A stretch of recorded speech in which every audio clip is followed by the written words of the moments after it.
नमस्कार, स्वागत है आपका हमारे चैनल साहित्य दर्शन में।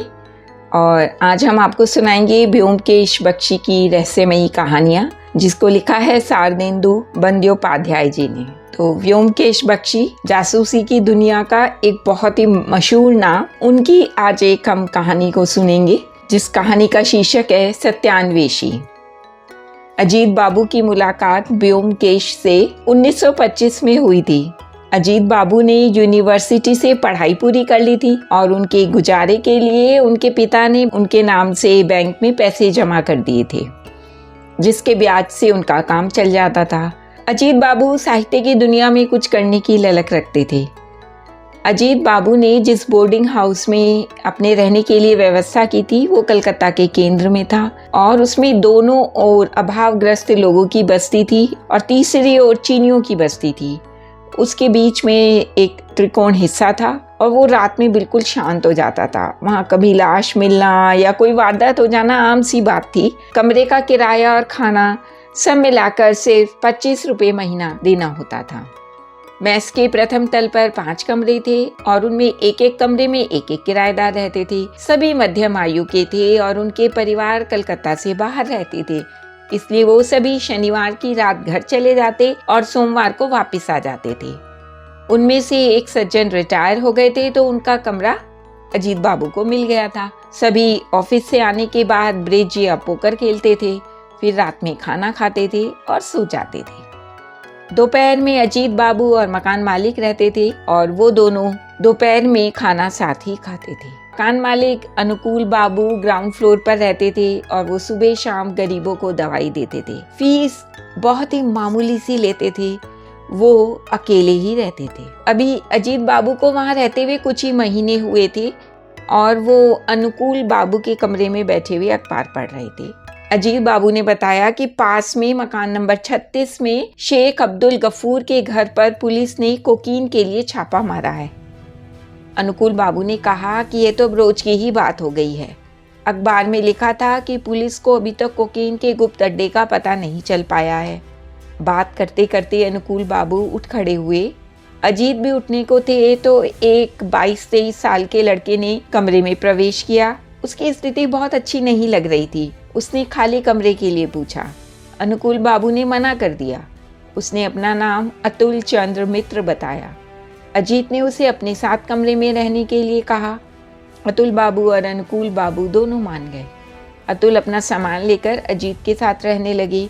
अतुल सभी के साथ हिलमिल गए थे और ज़्यादा समय तो वो नौकरी की तलाश में ही रहता था। एक रात मेस के सामने वाले मैदान में एक अबंगाली की हत्या हो गई। उसके पास 1000 के नोट का बंडल था। अतुल, अजीत और अनुकूल बाबू शाम को इसी बारे में बात कर रहे थे। अनुकूल बाबू का कहना था कि यह हत्या जरूर कोकेन के लिए ही हुई है। पैसे के लिए होती तो हत्यारा नोट क्यों छोड़ता? अतुल ने कहा कि वो तो बहुत डर गया है। तभी उन लोगों को अपने पीछे एक आवाज़ सुनाई दी। वो अश्वनी बाबू थे। बोले, मुझे बीड़ी चाहिए थी। फिर बड़बड़ाते हुए अपने कमरे में चले गए। खाना भी पहले ही खा लिया था। जब अजीत बाबू कमरे में पहुंचे तो अतुल जमीन पर तकिया लगाकर लेटे हुए थे। अजीत बाबू को अश्वनी बाबू का ध्यान आया। वो अपने कमरे में नहीं थे। अजीत बाबू ने सोचा शायद डॉक्टर साहब से दवाई लेने गए हों। वो अश्वनी बाबू से मिलने डॉक्टर के कमरे में पहुंचे तो उन्हें अश्वनी बाबू की आवाज़ सुनाई दी। वो अनुकूल बाबू से जोर जोर से बोल रहे थे। अजीत बाबू ने उनकी बातें नहीं सुनी और वापस आ गए। कमरे में पहुंचते ही अतुल ने कहा कि अश्वनी बाबू अपने कमरे में नहीं हैं, वो अनुकूल बाबू के पास गए हैं। अजीत के पूछने पर अतुल ने कहा कि फर्श ठंडा लगा इसलिए लेट गया और सो गया था, लेकिन दोनों की आवाज़ से मेरी नींद खुल गई। अजीत ने भी फर्श पर लेट के बात सुनी। अनुकूल बाबू कह रहे थे कि यह सब आपका भ्रम है। आपको दवाई दे रहा हूँ, खाकर सो जाइए। सुबह उठ के भी आपको ऐसा ही लगे तो आप जो चाहे वो कीजिएगा। अश्वनी बाबू अपने कमरे में आए और सो गए। सुबह अतुल बाबू ने अजीत बाबू को उठाया कि कुछ गड़बड़ है। अश्वनी बाबू दरवाज़ा नहीं खोल रहे हैं। सबने मिलकर दरवाज़ा तोड़ दिया। अंदर अश्वनी बाबू खून से लथपथ पड़े थे। अतुल ने कहा, यह हत्या है, कोई भी किसी चीज़ को हाथ नहीं लगाएगा। मैं पुलिस को बुलाने जा रहा हूँ। पुलिस को पूछताछ में कुछ भी ऐसा पता नहीं चला जो सबको अश्वनी बाबू के बारे में पहले से मालूम ना हो। अनुकूल बाबू ने बताया कि अश्वनी बाबू पिछले 12 साल से उनके मेस में रह रहे थे और वो बेहद सज्जन व्यक्ति थे। उनको डायबिटीज थी जिसका इलाज अनुकूल बाबू कर रहे थे। उन्होंने बताया कि अश्वनी बाबू का व्यवहार कल सामान्य नहीं था। वो सुबह 9:45 पर आए और अकेले में बात करने को कहा, फिर बिना कुछ बोले ऑफिस चले गए। फिर शाम को जब अजीत बाबू, अतुल बाबू और अनुकूल बाबू बात कर रहे थे तब वो छुप कर बात सुन रहे थे, फिर अपने कमरे में चले गए। रात को वो अनुकूल बाबू के पास आए और अंदर से कमरा बंद कर लिया। पहले बोले उन्हें सपने आ रहे हैं, फिर बोले कुछ रहस्य पता चल गया है। उनको अनुकूल बाबू ने नींद की दवा दी और वो अपने कमरे में चले गए। इंस्पेक्टर ने अतुल बाबू से पूछा तो उन्होंने कहा कि यह हत्या है। पुलिस के पूछने पर अतुल बाबू ने बताया कि कोई भी अपना गला इतनी बुरी तरह से नहीं काट सकता। कारण पूछने पर अतुल ने कहा कि ये खिड़की ही कारण है। पुलिस को उन्होंने बताया कि हत्यारा खिड़की से नहीं दरवाजे से ही आया है, क्योंकि दरवाज़ा बाहर से लॉक हो जाता है और फिर अंदर से खोले बिना यह नहीं खुलता है। अनुकूल बाबू और अतुल बाबू ने अपने अपने विचार पुलिस के सामने रखे। सब सुनकर इंस्पेक्टर ने कहा कि सभी पहलुओं पर सोचना होगा। पूरे मेस की सभी कमरों की तलाश ली गई लेकिन कुछ नहीं मिला। दोपहर 1:30 बजे तक इंस्पेक्टर चले गए। शाम को अश्वनी बाबू का बेटा कुछ सगे संबंधियों के साथ आ गया।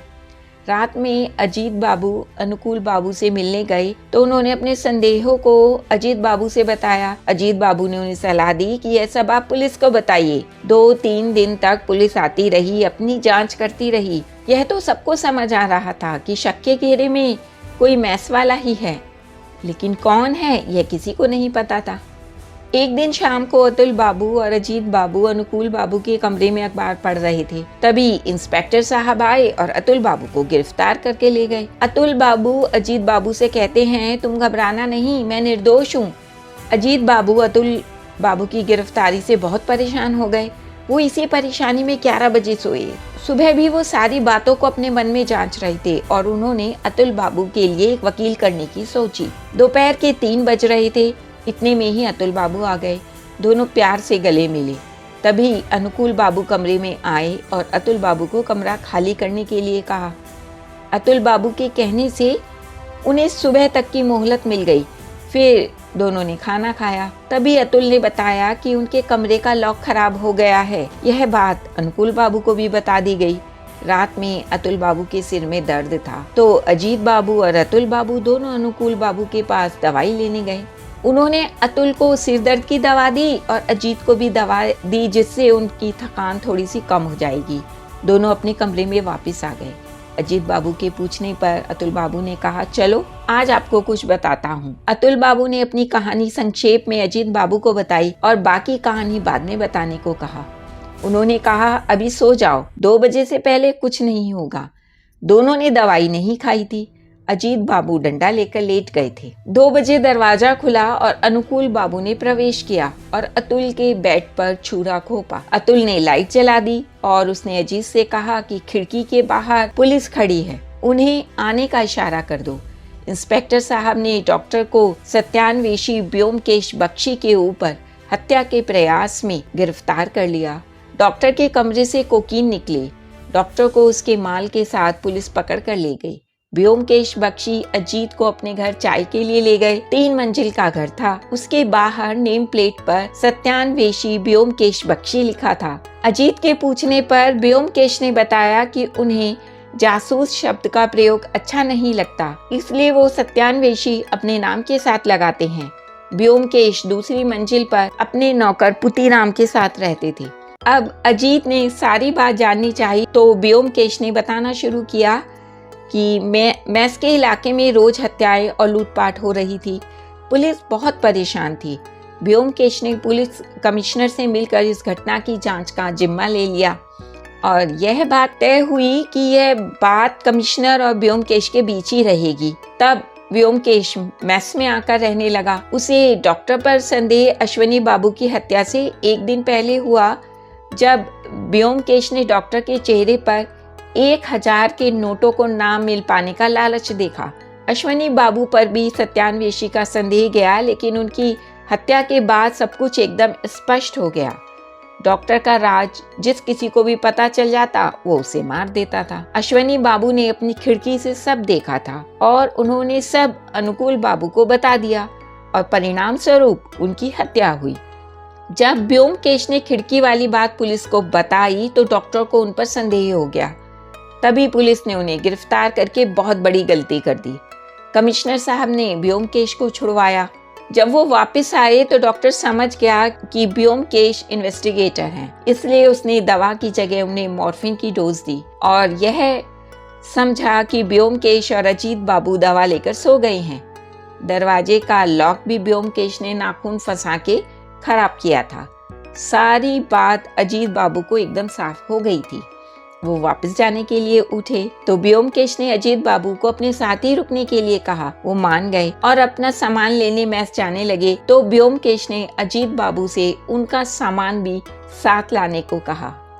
तो ये थी हमारी कहानी सत्यान्वेषी, जो कि हमने ली थी ब्योमकेश बख्शी की रहस्यमयी कहानियों से। उम्मीद है आपको जरूर पसंद आई होगी और यदि पसंद आई है तो हमारी वीडियो को लाइक कीजिए, शेयर कीजिए अपने दोस्तों के साथ और हमारे चैनल को सब्सक्राइब कीजिए। हमारी अन्य कहानियों का लिंक आपको डिस्क्रिप्शन बॉक्स में मिल जाएगा। Thank you.